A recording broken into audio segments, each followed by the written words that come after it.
Oi, pessoal! Oi, gente linda! Só vejo gente linda aí, ouvindo, assistindo, que coisa boa! Eu quero convidar você para vir conversar comigo e ouvir as histórias que nós queremos ouvir hoje de Pattaya, a Tailândia, onde hoje, pela mídia, pelas as coisas que a gente ouve, que é Sodoma e Gomorra, a capital do sexo, mas nós sabemos que isso vai acabar, que esse não é o nome que Deus tem para aquela cidade, para aquelas meninas, para as famílias que estão lá, e essa lindeza que está comigo, que eu amo de paixão, ela e o esposo, eles são pastores lá na Tailândia, são meus amigos, e eu gostaria de convidar você para assistir comigo, para ouvir as histórias que ela vai contar. Eu estive lá na Tailândia, vi algumas coisas, um dia eu vou sentar e conversar com vocês e contar algumas coisas, mas hoje eu quero ouvir dessa pessoa, dessa lindeza que ela mora lá. O trabalho dela é no centro da prostituição, é no local que é o centro. Ela tem uma casa de oração lá, ela atende as famílias, mulheres, como se você ouvir ali no 2 que está por aí, no vídeo 2, ela conta um pouco do trabalho dela com as famílias, mulheres que chegaram ali. Ela já contou um pouquinho da cidade no vídeo 1 e agora no vídeo 3. Querido, nós queremos que você senta, já faz sua inscrição, já toca o sininho e já dá o seu like, que sabe o que vai acontecer, ela vai contar coisas que você não sabe que acontecem na Tailândia, ok? Aquelas ruas, naqueles locais, tá? Senta que lá vem história! Lindeza, conte pra mim, tá? Eu sei que nós temos os olhos de Deus sobre esse lugar, eu sei que Deus vai fazer maravilhas nesse lugar, eu creio, sou apaixonada pelo Pattaya, mas eu quero que você conte a realidade que o mundo hoje tem feito aí, as coisas que têm acontecido, e eu quero que você conte as coisas reais mesmo, aquelas coisas que a gente não ouve clicando na internet e aparece. Você pode abrir o verbo, você pode contar coisas que para nós cristãos, para nós, a tua realidade do dia a dia na noite de Pattaya. Como você anda na noite de Pattaya? Ou durante o dia também, porque aí é uma roda viva? Aqui pronto, vê essas coisas a toda a hora, não há, apesar que obviamente da noite é muito mais intenso, mas consegue-se, se houver clientes, há sempre serviço disponível para qualquer altura. Como são turistas, é o tempo todo, né? O tempo todo, são turistas ao tempo todo e também não turistas, há pessoas que vieram viver para esta cidade por causa da cidade ter a reputação que tem. E então, apesar de nós, eu já disse que há 14 anos atrás era muito pior, Deus tem-se manifestado e temos a ver uma alteração muito grande, mas mesmo assim acho que ainda deve ser no mundo uma das cidades mais chocantes. Mas, por exemplo, uma das coisas que eu não sabia até há pouco tempo atrás, não tinha conhecimento, é que muitas das raparigas, eu sempre pensei que elas viessem dos sítios mais rurais e viessem para a cidade de livre, espontânea vontade e que depois fizessem aquele trabalho, porque seria mais fácil, ou seria mais fácil de arranjar dinheiro, enquanto se calhar tem que trabalhar um mês todo, numa semana ganha o mesmo dinheiro que ganha noutro sítio. Então essa é a percepção que a maioria das pessoas pensa, que é de livre, espontânea vontade. Mas pelos meus conhecimentos e por estar agora a conhecer as raparigas pessoalmente e começar a saber as histórias mesmo, fiquei a saber que a maior parte delas não vêm por livre, espontânea vontade.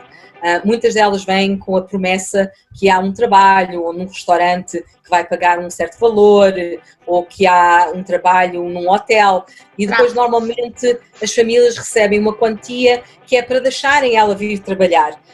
Na altura que ela vem, ela já tem uma dívida com quem a trouxe. E então depois já não se pode ir embora porque tem essa dívida. E isso é controlado assim, tipo, por uma máfia. Por isso não é assim, eu vou voltar para a minha casa e vou fugir e vai estar tudo bem. Porque se voltar, os problemas, a família vai ter problemas, vai haver problemas. Então não é livre. Não estou a dizer que são todas. Há muitas que vieram e sabem para o que estão e que escolheram. Mas eu creio que 80% elas chegam assim, né? Assim, que é por tráfico, né? Que a gente diz. Uma percepção errada do que vão fazer. E eu fiquei a saber que há um certo sítio, quando elas vêm trazidas assim por essas máfias, há um certo sítio que levam essas raparigas, que eles chamam esse sítio que é o sítio da adaptação. Então eles dizem que é um sítio que elas quebram o espírito delas, como se faz a um cavalo, quando o cavalo é selvagem e tem que se quebrar o espírito. Eles fazem isso às raparigas, por isso eu não faço ideia dos horrores que devem passar, que é para quando elas forem para servir o cliente no bar, elas já aceitam tudo, porque já foram treinadas nesse sítio. Então isso para mim foi uma das coisas mais horrorosas em saber. E esses sítios, não é qualquer pessoa que entra lá dentro, e quando as pessoas entram, tem vigias, mas é preciso, a pessoa pode passar inocentemente porque não sabe, mas quem sabe começa a ver que há um a comunicar com o outro, que está uma pessoa a entrar, então são sítios muito vigiados, não é qualquer pessoa que entra lá dentro, não é qualquer pessoa que vê. É preciso, normalmente estas organizações já têm conhecimentos, que sabem o que acontece por trás disso tudo, é que conseguem se aperceber disso. Mas eu chocou muito quando eu naqueles dias que a gente estava aí também, é logo que a gente começa a andar, eles logo começam a perceber as nossas intenções, eles já começam a andar atrás de nós. Principalmente em Bangkok, acontecia muito de andar, a gente começava a andar, ficar por ali, né, já com intenção de ver mesmo, eles já percebiam, já começavam a andar atrás da gente também, né? E, por exemplo, Mara, tu não vieste visitar vieste à casa de oração só durante o dia, não vieste à noite, não é? Porque só à noite, eu só andava à noite. Só de dia, sim, porque à noite os bares é aberto, então vês as raparigas tudo em aberto, mas quando vais ao Walking Street, é tudo fechado. E foi feito, porque quando eu cheguei à Tailândia era tudo aberto. Aberto é melhor, acho que choca mais porque a gente vê, mas aberto não é tão perigoso. Quando é fechado, quando estás por trás daquelas portas, daqueles vidros pintados em preto, o que acontece lá dentro, os olhos cá fora não veem. Então, mesmo nós, porque nós fazemos muito evangelismo na rua e depois raparigas, nós nesses sítios fechados nós não entramos, porque ficamos em perigo, porque está escondido. Então isso tornou a cidade de Pattaya, na altura que eles fecharam todos os bares da Walking Street, tornou mais perigoso para quem... Só as organizações que têm mesmo, que são treinadas, que sabem mesmo, profissionais que vão fazer, é que podem ir atrás num sítio desses a fazer conta que são um cliente. Uma casa dessas, né? Porque nós já não podemos. Nós só entramos nos sítios que tenham o bar em aberto porque estamos expostos. Agora, o que está fechado nós não fazemos. Uma das coisas, por exemplo, a pessoa asiática por si e o tailandês, a gente às vezes olha para a rapariga e não consegue dizer se tem 18 anos, se tem 20 anos, se tem 14 anos. E então, por causa de muitas delas parecerem jovens e não serem, eles aproveitam-se disso. Então há muitas raparigas com 13, 14 anos, se calhar ainda mais jovens, que são postas neste mundo. Infelizmente, uma das coisas que eu tenho tido conhecimento, ainda há pais que vendem a virgindade das filhas. E são famílias pobres e o valor é alto, é à volta de, pelos últimos números que eu tenho ouvido, à volta de 40 mil bahts, à volta de 40 mil bahts vai dar... $1.200, mais ou menos. $1.200. E aí ela, quando ela já está usada, ou quando ela já foi, já passou pelo sítio para se preparar toda, ela vale $200, né? Então já... mas essas raparigas que são vendidas à virgindade, normalmente é muito o turismo chinês que procura isso. Eles têm muito conceito de virgindade, de dar potência e essas coisas todas, e então ainda há esse conceito, infelizmente ainda há isso. E as miúdas são jovenzinhas e depois já nunca mais saem desse mundo, a não ser que Deus intervenha mesmo, porque depois já é muito difícil. Aconteceu uma vez, com a glória de Deus, houve uma fase que todas as terças-feiras e quintas-feiras nós íamos de bar em bar, falar com as raparigas, conhecer. E então a senhora tailandesa com quem nós fazíamos esse evangelismo, esse trabalho, ela tinha uma casa de ensinar inglês e então ela convidava as raparigas, venham aprender inglês, porque toda a gente quer saber falar inglês. E então era uma forma de, elas vinham, mas tinham ali, estavam proteção, podiam falar o que queriam falar, estavam mais abertas. E num desses dias apareceu um pai com uma miúda que devia ter uns 12 anos. E ele veio para Pattaya para vender a filha.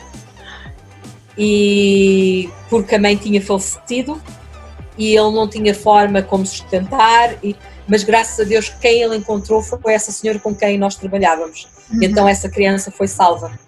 Mas Deus.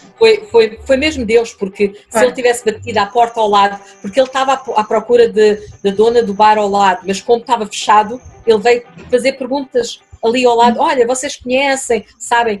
E aquela senhora, ela sentiu, ela disse assim, eu tenho que saber porquê é que tu queres falar com a senhora, qual é a razão? E então ela conseguiu convencê-lo e então a menina de 12 anos conseguiu ser salva. Na verdade, quando você trabalha, né, eu vi alguns dos dias que eu estava ali à noite, algumas estavam abertas, assim, a gente via coisas, eu digo que eles servem uma cerveja ou uma bebida junto com um brinde do que eles vão fazer, né? É algo escancarado, né?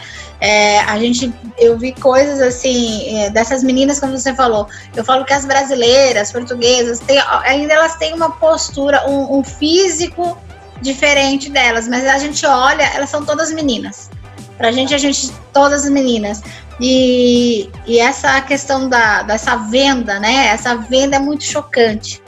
Então, o que a gente não tem nem palavras direito, porque a gente começa a lembrar, né? Como a gente que está ali no meio, a gente começa a lembrar de coisas que se passam, né? Aí você olhar nos olhinhos deles, assim, são meninas. E o que é triste para mim ver, assim, no contexto geral, é que elas são uma mercadoria realmente taxadas, né? E descartável. Porque eu lembro também que, assim, algumas meninas, elas ficam nas boates. E algumas que já estão mais velhas, que eu não sei como eles já não querem mais elas trabalhando ali, porque isso, gente, é sempre um comércio que vai se trocando pelas mais novas. Então, as outras, elas começam a trabalhar individualmente, assim, tipo, desempregadas, vamos dizer assim, na beira da praia. Então, tem as novas que estão de um lado e as mais velhas da outra, né? Então, e o valor de um programa, os dias que eu estava aí, era 30 bahts. Era mais ou menos isso. 30 bahts no Brasil é mais ou menos R$3. Né? E aí a gente via também, né, para chocar mesmo vocês, a realidade, elas andam com um papelzinho aqui, né, porque elas não falam muito inglês, elas não sabem se comunicar. Então elas têm uma etiqueta aqui pendurada, e essa etiqueta aqui do lado, ela tem os valores e o que ela faz no programa. Então, ela faz tal coisa, sexo oral, o que ela fizer, ela tem aqui do lado e ela tem os valores, não é assim? Elas ficam com essas tags. Então, pessoal, gente, lá é realmente uma mercadoria.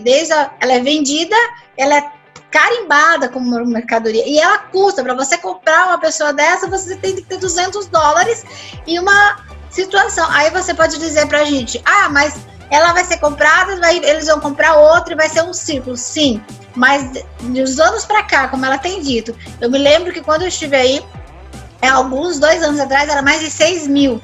Hoje, ela já tem caído esse número para 4.500, né? Então, tem caído. Então, a nossa conscientização é que isso vai cair, vai acabar.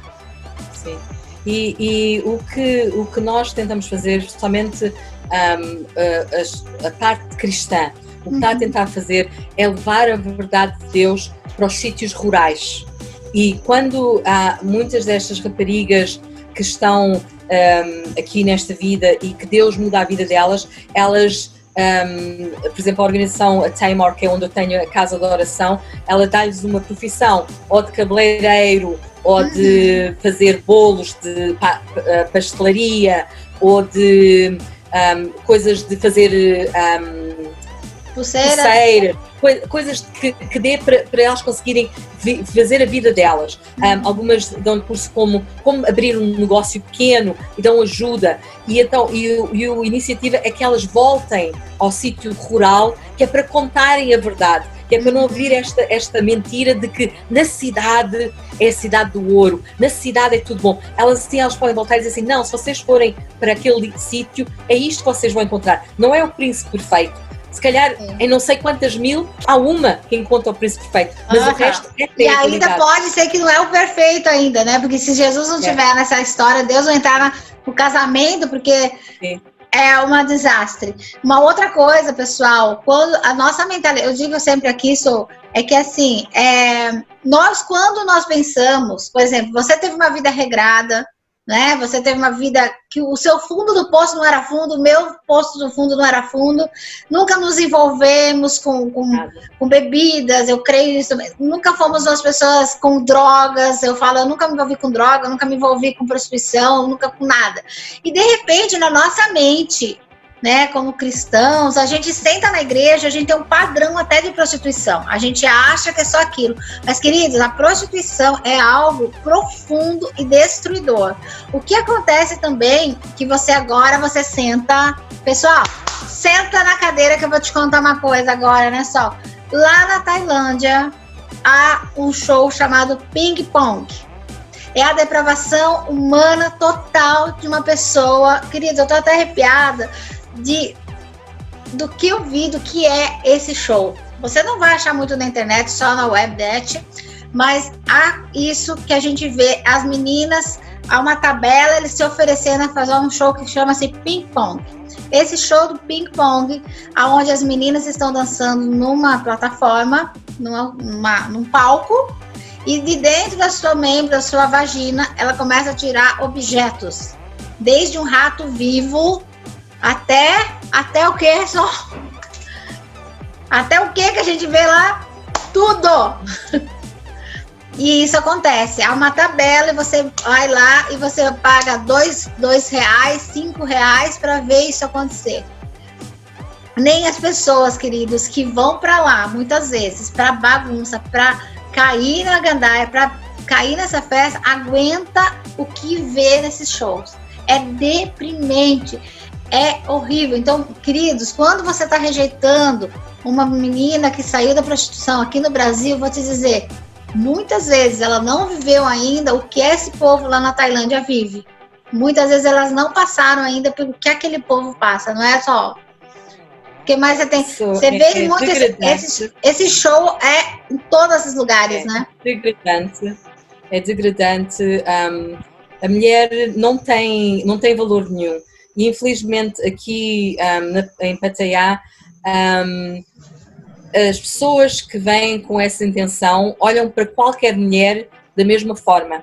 Mesmo as raparigas tailandesas que são honestas, que trabalham em sítios honestos e dignos, porque são tailandesas, elas muitas vezes são tratadas por estes turistas como se elas não tivessem valor nenhum. A mulher não tem valor, porque uma pessoa que gosta de assistir a um show desses é uma pessoa que não tem moral, que não tem princípios, e é isso o género de pessoa que esta cidade traz. Exato. Eu não sei, posso falar sobre pedofilia agora? Isso, eu ia falar para você, isso que nós agora vamos chegar no que a gente vê da pedofilia. Eu vi mesmo ali algumas situações, né? E ainda tem os barcos também, né? Tem os barcos que, se isso tudo acontece em solo, queridos, existem os barcos que você também, se você quer, tem outras coisas que acontecem nesses barcos, que coisas horríveis. Então, a pedofilia, quando você vê aquela criança ali se oferecendo por R$3, gente, R$3. Aí você vai me dizer assim, mas aqui no nosso Nordeste brasileiro também tem. Eu falei, tem, queridos. Eu não estou desprezando e falando que não tem.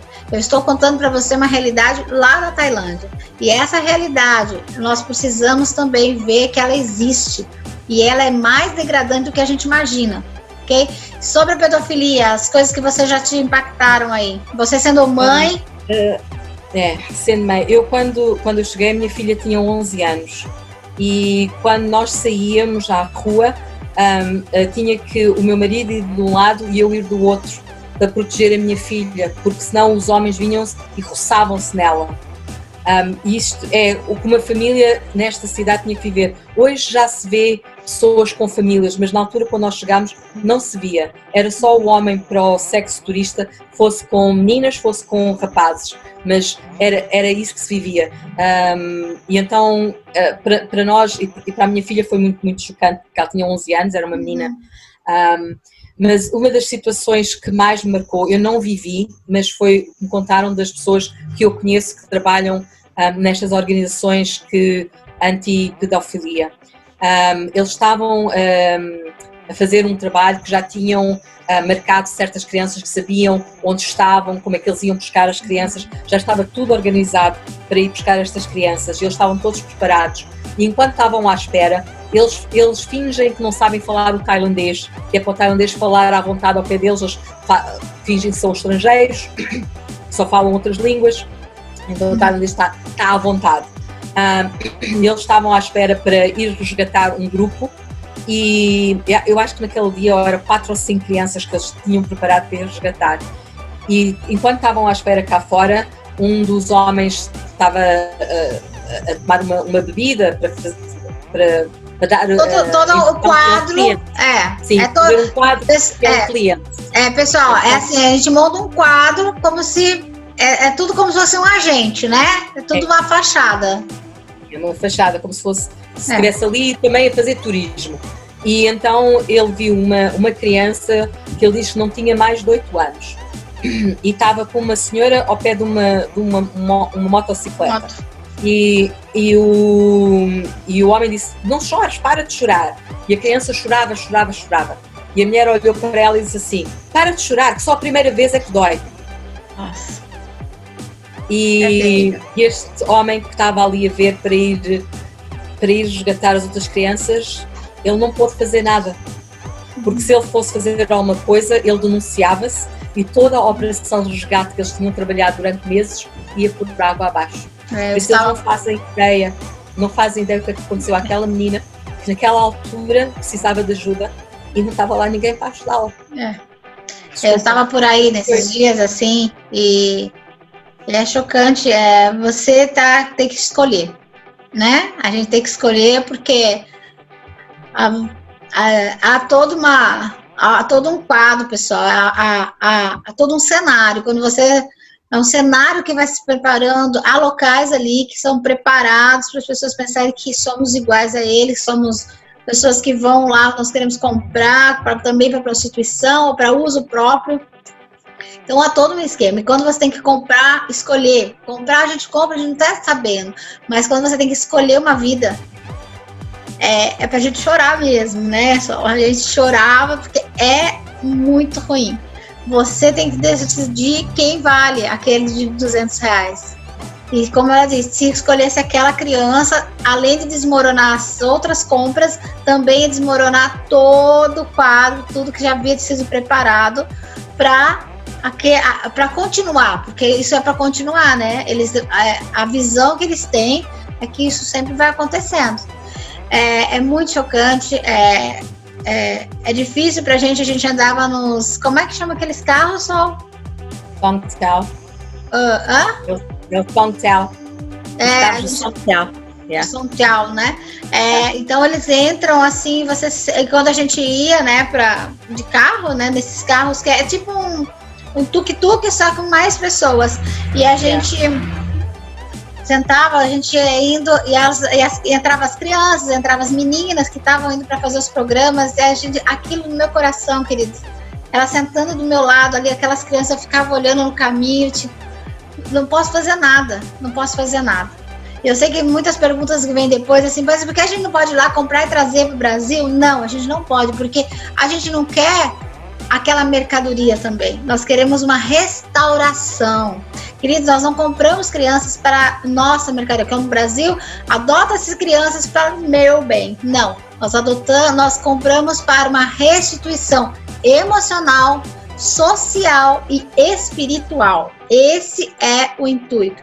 Esse é o intuito de fazer reino. Reino, querido, o reino tem o seu preço. O reino tem oração, tem investimento e tem pessoas como nós, como a Sol, como eu, que vamos aí, a gente chega, quando a gente tem QIs, né, Sol, a gente chega até a entrar em lugares com cortinas. Mas tem lugares que a gente vai, querido, quando a gente começa a andar ali, logo vem pessoas, porque ele vê que você não está consumindo nada, ele percebe que você está orando em uma outra língua, porque a gente fica orando, eles percebem e a gente também sofre essa pressão espiritual e essa pressão emocional, né? Mas o amor que invade o nosso coração por essas meninas, por esses meninos, é algo tremendo. Isso a gente também vai falar dos Go-Go Boys, né? Os Go-Go Boys são as pessoas que estão homossexuais, porque conta um pouquinho para nós só, porque para a Tailândia é uma realidade cultural, né?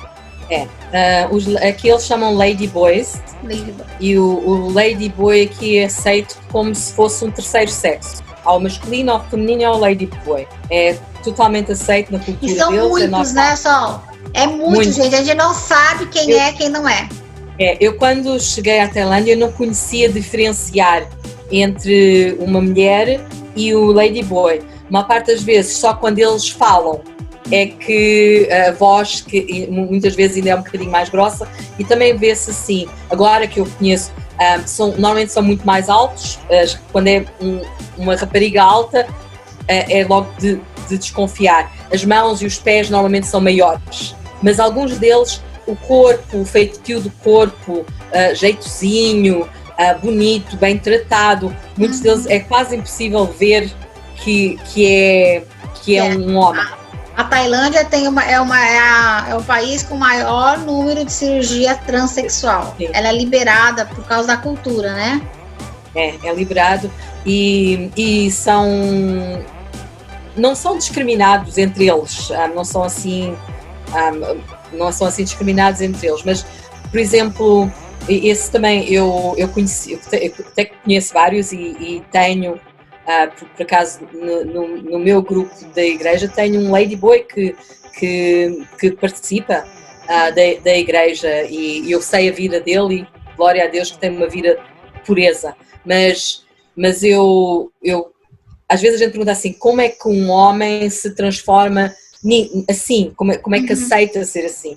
E eu tenho, por exemplo, uma situação que eu sei, e conforme ele deve haver muitos, que eu conheci quando nós a fazer trabalho de ministério, que nós íamos visitar vários bares de Lady Boys para falar de Deus, para dar a forma de poderem transformar a vida.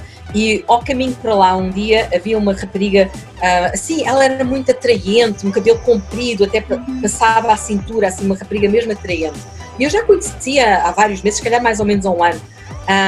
E quando nós íamos ir fazer essa visita a esse bar, eu perguntei, olha, como é que quando eu falar sobre ele, o que é que eu trato? Falo como se ele fosse um ele ou se ele fosse uma ela? E diz ele assim para mim, olha, eu gosto que me tratem como se fosse uma ela. E eu não fazia ideia que ele era um ladyboy, eu pensava que era uma mulher que ia comigo, mas não era, era um ladyboy. É impressionante, né? E eu já convivia há um ano, mais ou menos há um ano, mais ou menos, mais mês, menos mês, eu não fazia ideia. E então eu depois mais tarde, eu não disse nada na altura, pronto, fizemos o que tínhamos a fazer, depois mais tarde, um dia mais tarde disse assim, olha, mas conta-me a tua vida. Diz-me sobre a tua vida. Então, ele contou-me, sabe, na Tailândia eles têm o conceito que as filhas é que têm o dever de tomar conta dos pais.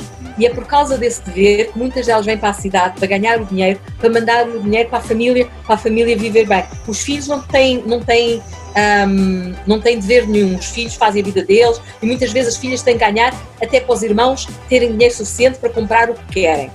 Não sei qual é o conceito, mas isso é o conceito de cultura. E então, a família deste rapaz com quem eu estava a falar, ele não tinham filhas.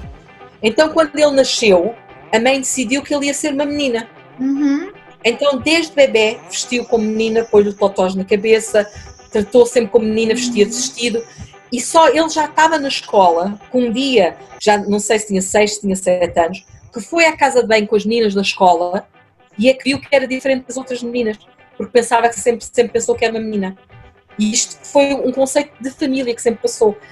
Já adulto, já depois de ter feito as operações, já depois disso tudo, ele veio a conhecer Jesus e entregou a vida a Jesus. Agora o que fazer? Agora ele sabia que tinha nascido homem, mas agora ele parecia uma mulher. E ele já tinha feito a cirurgia? Não. Tinha feito a cirurgia, já tinha feito tudo. Agora, então você vê que é uma cegueira, uma fortaleza onde que eles são criados, aí a própria mãe ou até a própria família já vai e faz a cirurgia, e quando eles têm a revelação do que eles são em Deus, o que acontece é algo que que se passa agora, né? E então, por isso ele nessa altura, ele tinha aceito Jesus, ele estava a fazer os trabalhos, ajudava muito quando nós íamos visitar os bares para divulgar quem era Jesus, isso tudo. E pronto, e depois eu passei um tempo sem o ver. Um tempo depois, se calhar 1 ou 2 anos depois, eu fui a um grupo de oração que havia um coisa especial, e eu cheguei ao grupo de oração e estava lá um rapaz novo, e ele abraçou-me: lá, que tanto tempo que eu não te vejo, e eu olhei assim: és-me familiar, mas eu não tenho a certeza quem tu és. Mas não quis dizer assim: olha, não me lembro. Mas ele conhece-me bem, ele conhece tudo, sabe? Quando já estava quase a sair, eu disse assim: que não me digas que era, na altura chamava-se Mel, não me digas que é Mel. Fui ter e disse: olha, tu és a Mel.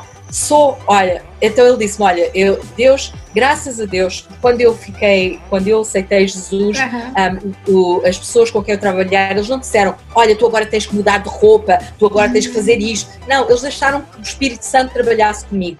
E sim, eu aceitei Jesus, eu decidi logo que eu ia viver uma vida pura, eu decidi logo que ia viver uma vida de castidade, que não ia ter relações nem com homens nem com mulheres, porque na minha carne eu ia gostar de homens e isso não ia agradar a Deus. Mas se alguém me dissesse: olha, agora tens que deixar de vestir de mulher, eu sempre vesti como mulher toda a minha vida, como é que me iam dizer? Se me tivessem dito isso, eu se calhar tinha abandonado a igreja e tinha-me ido embora, mas não me disseram. Então eu fui buscando a Deus, e um dia eu senti Deus dizer: agora está na hora de cortares o cabelo, está na hora de mudar. E ele por ele próprio mudou e tirou os seios, e depois o resto acho que já não conseguiu mudar, mas os seios conseguiu tirar, e hoje vive como homem. Glória a Deus. Mas você sabe, e é outra coisa assim, né, que nós vemos também aí, né, é essa aceitação também da igreja, no sentido assim, porque muitos deles, eles reconhecem, eles aceitam Jesus, e eles continuam trabalhando na prostituição por um tempo, para depois que realmente eles consigam ter uma estrutura, porque quando a gente pensa assim que eles vão aceitar e vão largar, não, porque existe o social, o financeiro também, para que seja o que o Senhor haja para que eles possam sair, né? Mas assim, que legal. Não se pode dizer: aceitaste Jesus e agora os teus filhos têm que passar fome. Exatamente. Tem que dar tempo e sim, dar todas as oportunidades para eles aprenderem uma profissão, para depois poderem ter uma vida digna. E eu não sei, tenho tempo de contar mais uma história? Tá, pode contar a última aí, que depois o pessoal tá tudo comendo pipoca, pode ficar tranquilo. Vou contar só uma história de uma jovem que ela tinha 8 anos quando o pai dela faleceu. A mãe dela, depois do pai dela falecer, ela tinha 3 ou 4 filhos, não conseguia criar os filhos e entregou os filhos para um orfanato. Essa menina foi entregue ao orfanato. Aos 12 anos, ela foi reentregue à mãe. Quando ela foi reentregue à mãe, a mãe já usava drogas, era toxicodependente, e o namorado da mãe abusou da menina, violou a menina. Quando a mãe descobriu que o namorado tinha a violado, ela não a protegeu, ela entregou-a e vendeu-a ao homem que lhe vendia a droga. E então ela ficou a ser escrava sexual com 12 anos do homem que vendia a droga. Ela com 13 anos teve o primeiro filho e com 14 anos teve o segundo filho. Quando foi descoberto pela polícia, houve uma rusga qualquer, foi descoberto que esta sexual desta pessoa, ele foi preso, mas os filhos foram retirados, porque diziam que ela era jovem demais para ter filhos, então retiraram-lhe os filhos. Ela tinha sofrido isto tudo, ser dida pela mãe, ela tinha sofrido de ser violada, ela tinha sofrido de ser escrava sexual e depois sofreu por lhe retirarem os filhos. Ela disse, o que é que eu vou fazer agora? Ela não tinha como sobreviver, não tinha como viver a vida, então ela própria entregou-se a um bar para ganhar a vida como prostituta. Quando ela tinha 16 anos, ela engravidou outra vez e ela decidiu que ia fazer um aborto. Ela ia para fazer, mas antes de fazer eles fizeram uma sonografia, é assim que se chama, e viram que era uma menina. E ela disse, eu não posso matar esta menina.